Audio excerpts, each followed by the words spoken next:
नमस्कार, very good morning viewers. This is your host Indu Rathore. First India के इस special bulletin में आप सभी का स्वागत। इस स्पेशल बुलेटिन में हम बात करते हैं फिटनेस की कि अपने आप को फिट कैसे रखा जा सकता है, कौन कौन सी ट्रिक्स हैं जिसका ख्याल रखें हम अपनी बॉडी को अच्छे से मेंटेन कर सकते हैं। और कहते भी एक अच्छी बॉडी अच्छा कॉन्फिडेंस लेकर आती है, उस पर बात करेंगे। लेकिन उससे पहले तमाम बड़ी खबरें आपको बता देते हैं। सबसे पहले बात यहाँ पर प्रधानमंत्री नरेंद्र मोदी की पुडुचेरी के दौरे की। देखिए, रोड शो कर चुनावी सभा को वो संबोधित करेंगे। काफी ज्यादा महत्वपूर्ण एंड इंपॉर्टेंट की उनका पूरा दौरा रहेगा। प्रधानमंत्री नरेंद्र मोदी दरअसल पुडुचेरी आएंगे।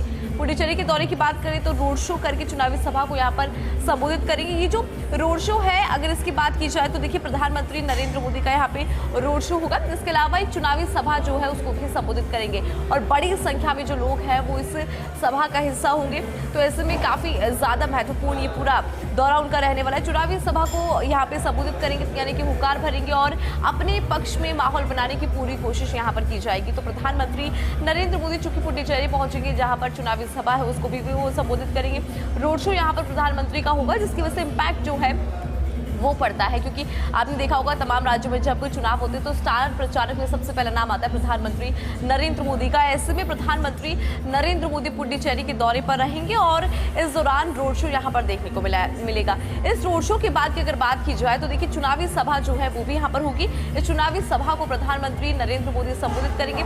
दूर दराज से लोग यहाँ पर पहुंचेंगे चुनावी सभा के अंदर प्रधानमंत्री नरेंद्र मोदी को सुनने के लिए। और सबसे ज्यादा महत्वपूर्ण ये हो जाता है कि प्रधानमंत्री नरेंद्र मोदी इस चुनावी सभा में जनता को क्या कुछ कहते हैं, क्योंकि जनता भी जो है वो उत्साहित है। प्रधानमंत्री नरेंद्र मोदी जब यहाँ पर आ रहे हैं, उनको देखने के लिए भी बड़ी संख्या में लोग यहाँ पर पहुंचेंगे और साथ ही उनको सुनने के लिए भी यहाँ पे बड़ी संख्या में दूर दराज से जो लोग हैं वो यहाँ पर आएंगे। और एक रोड शो जो है वो भी होगा, काफी ज्यादा महत्वपूर्ण पूरा रोड शो होगा। और रोड शो के बाद यहाँ पर चुनावी सभा जो है वो भी देखने को मिलेगी। तो काफी ज्यादा महत्वपूर्ण प्रधानमंत्री नरेंद्र मोदी का ये पुडुचेरी का दौरा, जिससे जुड़ी जानकारी हमने आपको दी कि किस तरह से यहाँ पे रोड शो चुनावी सभा होने वाली है प्रधानमंत्री नरेंद्र मोदी की।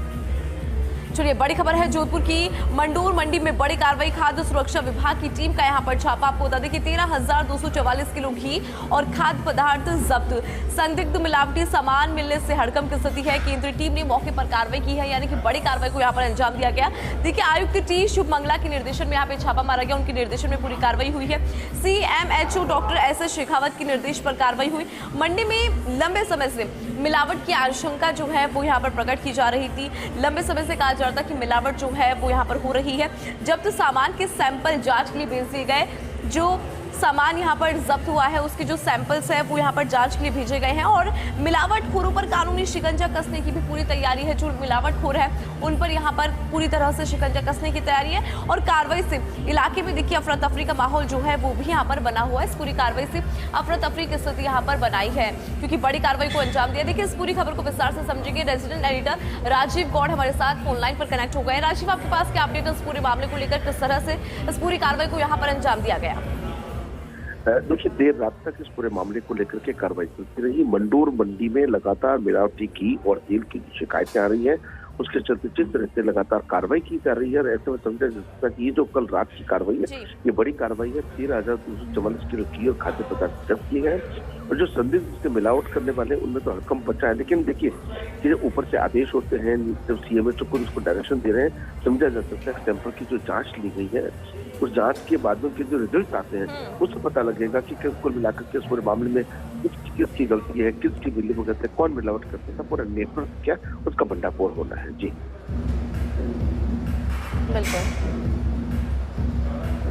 बिल्कुल ठीक है राजीव, बहुत शुक्रिया इस खबर पर जानकारी और अपडेट के लिए। तो देखिए, यहाँ पे बड़ी कार्रवाई को अंजाम दिया गया है। मिलावटखोरों में इस कार्रवाई से हड़कंप की स्थिति भी बनाई है। चलिए आगे बढ़ेंगे। मेरे पास में फर्स्ट इंडिया ग्रुप द्वारा पब्लिश 2 बड़े न्यूज़पेपर है। First India daily English newspaper. Let's see इस न्यूज़पेपर में आज क्या कुछ छपा है जो जानना आपके लिए बहुत ज्यादा इंपॉर्टेंट है। First of all will talk about the PM Modi need to follow citizen first mantra, continuously update governance. Prime Minister Narendra Modi on Thursday stressed the need to continuously update governance with the rapidly changing time to ensure ease of living for citizen. Ease of living citizens के लिए उस पर ये focus किया गया। और Thursday की अगर बात करें तो यहाँ पर प्रधानमंत्री नरेंद्र मोदी ने ईज ऑफ लिविंग को लेकर और साथ ही अपडेट गवर्नेंस पर यहाँ पे बात की है। रैपिडली चेंजिंग टाइम्स, जिस तरह से समय बदल रहा है उस पर भी उन्होंने बात की है। highlighting that the core mantra driving the country's administration today is Nagrik Devo Bhava, treating citizen as supreme. तो प्रधानमंत्री नरेंद्र मोदी ने यहाँ पर एक बहुत इंपॉर्टेंट बात कही है। उन्होंने कहा कि किसी भी कंट्री का जो एडमिनिस्ट्रेशन है उसे चलाने के लिए एक मंत्र होता है, एंड हमारे यहाँ का जो मंत्र है दैट इज नागरिक देवो भव, यानी कि नागरिक जो है उसको प्रायोरिटी में रखा गया है, considered as a supreme power, जो उसको सुप्रीम पावर के तौर पर यहाँ पर प्रायोरिटी में रखा गया। He said that public services being reoriented to be more capable and sensitive to the needs of citizens. Governance is now being given a new identity by making it truly citizen-centric. Modi said a video message at the launch of Sadhana Saptah. तो प्रधानमंत्री नरेंद्र मोदी ने यहाँ पर citizen centric का जिक्र किया है कि अब जो एक गवर्नमेंट की जो न्यू आइडेंटिटी है वो सिटीजन सेंट्रिक की तरफ बढ़ रही है, क्योंकि गवर्नेंस जो गुड गवर्नेंस होती है वो सिटीजन को ध्यान में रखकर ही पूरा काम करती है, और उसी की एक तस्वीर यहाँ पर नजर भी आई। चलिए आगे बढ़ती हैं। Criminal failure, Supreme Court raps Mamata government over SIR officer held hostage order, CBI NIA probe. The Supreme Court on Thursday ordered a CBI NIA probe into illegal confinement of 7 judicial officers, including 3 women involved in the special intensive revision, that is SIR exercise in West Bengal inside the BT office in Kaliachok area of Malda district last evening by unruly move for serving us. A 3-judge bench led by Chief Justice of India Suryakant asked the probe agency to be assigned the probe by the pool panel to submit a report to it by the next date of hearing. तो यहाँ पर एक report देने की बात जो है वो कही है। क्रिमिनल फेलियर की अगर बात करें तो उसका जिक्र यहाँ पर नजर आता है। और देखिए चीफ जस्टिस ऑफ इंडिया की तरफ से जो स्टेटमेंट आया उसका भी अगर जिक्र करें तो this incident is a brazen attempt not only to browbeat judicial officer but it also challenges the authority of its court. It was not a routine incident but appears to be a calculated move to demoralize judicial officers. उन्होंने यहाँ पे कहा कि ये कोई routine incident नहीं है, इसको रूटीन इंसिडेंट के तौर पर नहीं देखा जा सकता, एक कैलकुलेटेड मूव की तरह से उन्होंने कहा। एंड इसका मोटो अगर बात करें कैलकुलेटेड मूव की तो डिमोरलाइज जुडिशियल ऑफिसर्स, उनको डिमोरलाइज करना है इसका मोटो। ऑल्दो जो chief minister of west Bengal है उनका भी स्टेटमेंट सामने है। लेट्स सी कि उनकी स्टेटमेंट में क्या कुछ निकल के आया। She said my power have been taken away and Bengal had been defamed. उन्होंने कहा मेरे पास पावर नहीं है, my power have been taken away and Bengal has been defamed. Bengal को यहाँ पे डिफीम किया गया। Nobody from the administration even inform me about the Malda incident. उनकी तरफ उन्होंने ये भी कहा कि मुझे इस पूरे इंसिडेंट के बारे में किसी ने भी इन्फॉर्म नहीं किया है, जो मालदा में इंसिडेंट हुआ उसकी मुझे जानकारी नहीं दी गई। The BJP is plotting unrest for president's rules, और भारतीय जनता पार्टी पे भी उन्होंने आरोप लगाया है। तो काफी ज्यादा महत्वपूर्ण ये पूरा उनका स्टेटमेंट, क्योंकि उनकी तरफ से कहा गया she wasn't informed about that incident which happened in Malda and the BJP is plotting unrest for president rule. यहाँ पर उन्होंने बीजेपी पर भी आरोप जड़ा है। ये महत्वपूर्ण जानकारी हमने आपको दी। अब आगे बढ़ते हैं। Bills related to women's quota, SPL PAL session from April 16 to 18. The budget session of Parliament will reconvene on April 16 after a brief recess to pass bills to increase the number of Lok Sabha seats from 543 to 816 so that the women's reservation law can be implemented at the earliest.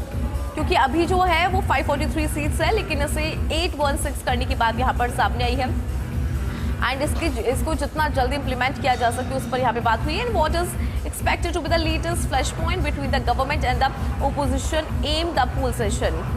While the government is keen on passing the bills, including amending the Women's Reservation Bill or Nari Vandan Adhiniyam 2023, the opposition has accused the centre of trying to hurriedly move for passing amendments to take political advantage in the state election. The two houses will reconvene on April 16.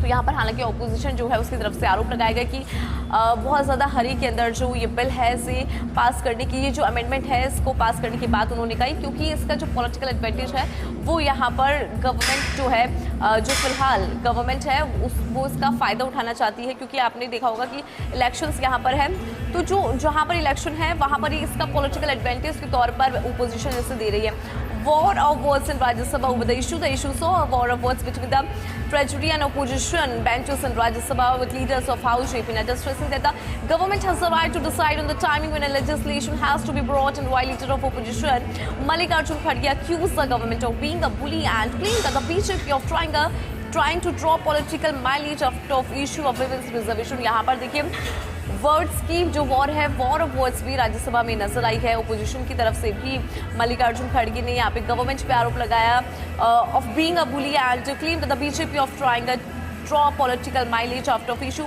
एक political mileage draw करने की कोशिश कर रही है Bharatiya Janata party, issue पे बात नहीं करके ये आरोप जो है वो यहाँ पर जड़ा गया। चलिए आगे बढ़ेंगे और देखते हैं क्या कुछ खास आज के अखबार में है जो जाना is very important. Youth key to realising Viksit Bharat vision, CM बचनलाल।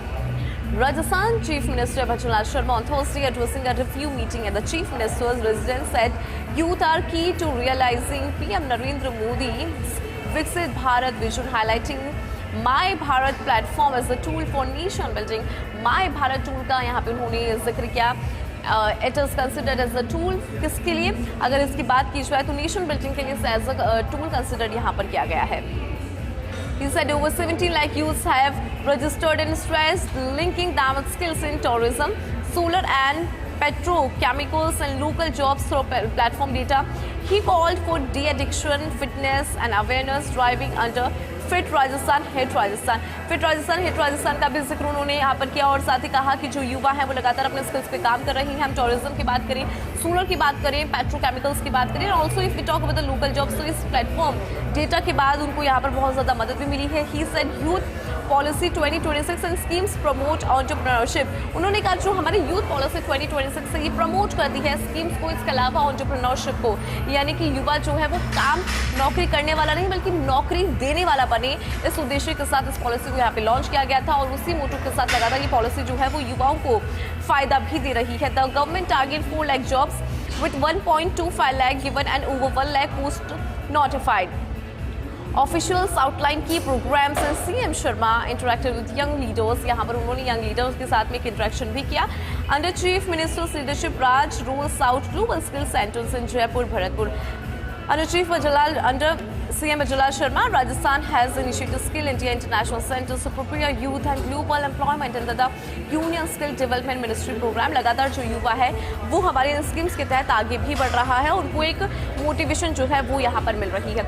अब देखिए मेरे पास में है फर्स्ट इंडिया ग्रुप द्वारा प्रकाशित एक और अखबार। अगर इस अखबार की बात करें तो ये सच बेधड़क दैनिक हिंदी अखबार है। इसकी तमाम बड़ी खबरें हम आपको बताते हैं कि इसमें आज क्या कुछ है। सीजीआई बोली ये अदालत की अवमानना और सुनियोजित साजिश।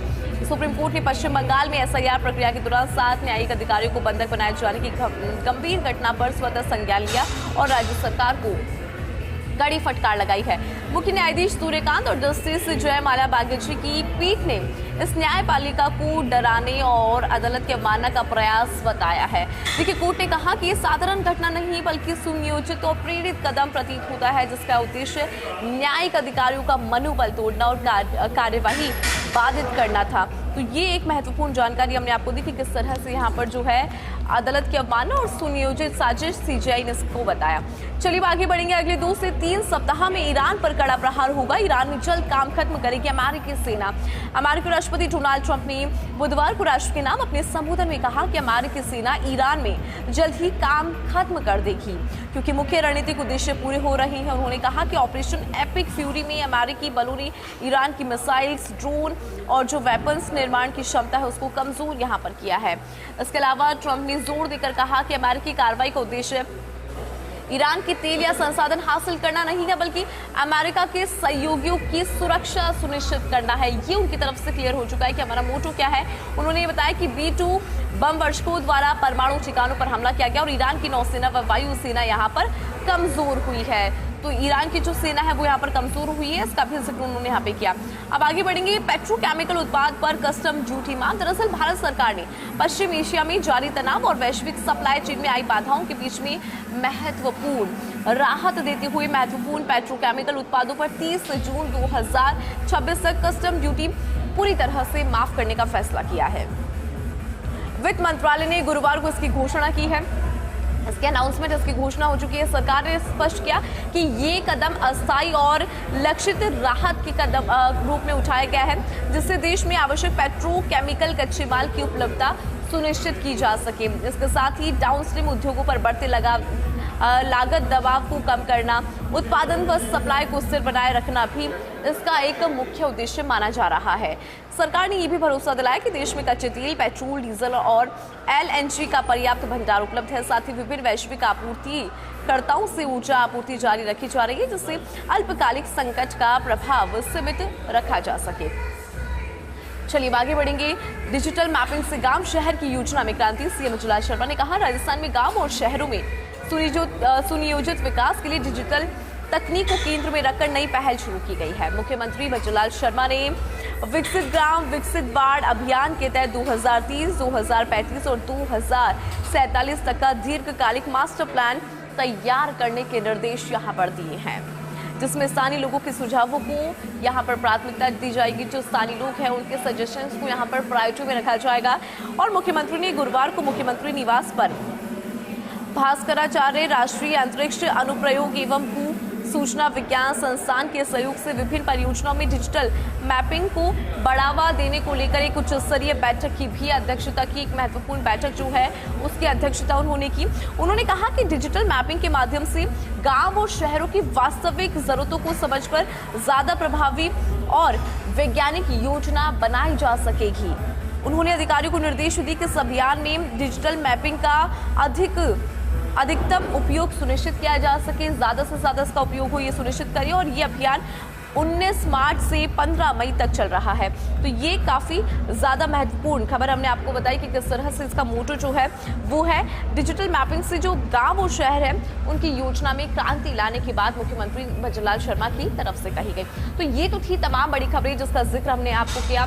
देश की खबर, दुनिया की खबर, साथ ही हमने राज्य से जुड़ी खबर भी आपको बताई कि किस तरह से अभी जो फिलहाल हालात बने हैं उस पर भी हमने चर्चा की। लेकिन बात यहाँ पर हम आपकी फिटनेस की भी करेंगे कि हम अपने आप को फिट कैसे रख सकते हैं, फिटनेस के लिए मोटिवेशन कैसे लेकर आए, क्योंकि सबसे इंपॉर्टेंट हो जाता है कि हम जिम पहुंच जाते हैं लेकिन मोटिवेशन नहीं मिलता है। मोटिवेशन कैसे आएगा वो जानने के लिए आपको यहाँ पर थोड़ा सा इंतजार करना पड़ेगा, क्योंकि फिलहाल हम रुकेंगे छोटे से ब्रेक के लिए।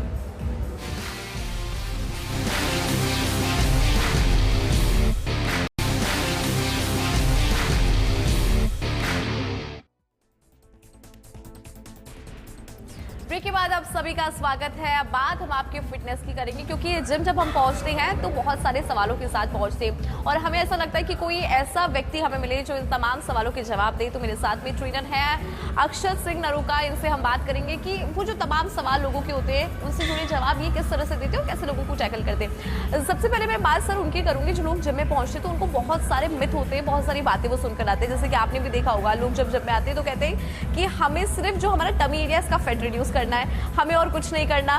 फिर कई लोग होते हैं बोलते हैं कि हमें अपनी लोअर बॉडी पे काम करना है, ठीक है। और कई लोग आते हैं जो कहते हैं सिर्फ कार्डियो से क्या हम लोग अपनी बॉडी को मेंटेन कर सकते हैं। कैसे आप इसे टैकल करते हो, उनका जवाब क्या है एक्चुअल में? देखो, एक्चुअल में ये मिथ सबके पास होता है, खास करके फीमेल्स के पास, कि हमें टमी एरिया से खाली फैट रिड्यूस करना है, हमें बेली रिड्यूस करना है, हमें थाइज एरिया से रिड्यूस करना है। बट एक्चुअल में ऐसा नहीं होता है। Body fat percent all over body से जाता है, ठीक है, थोड़ा थोड़ा करके जाता है। इसके लिए आपको कंसिस्टेंटली जिम में आना पड़ेगा, वर्कआउट करनी पड़ेगी, डाइट लेनी पड़ेगी।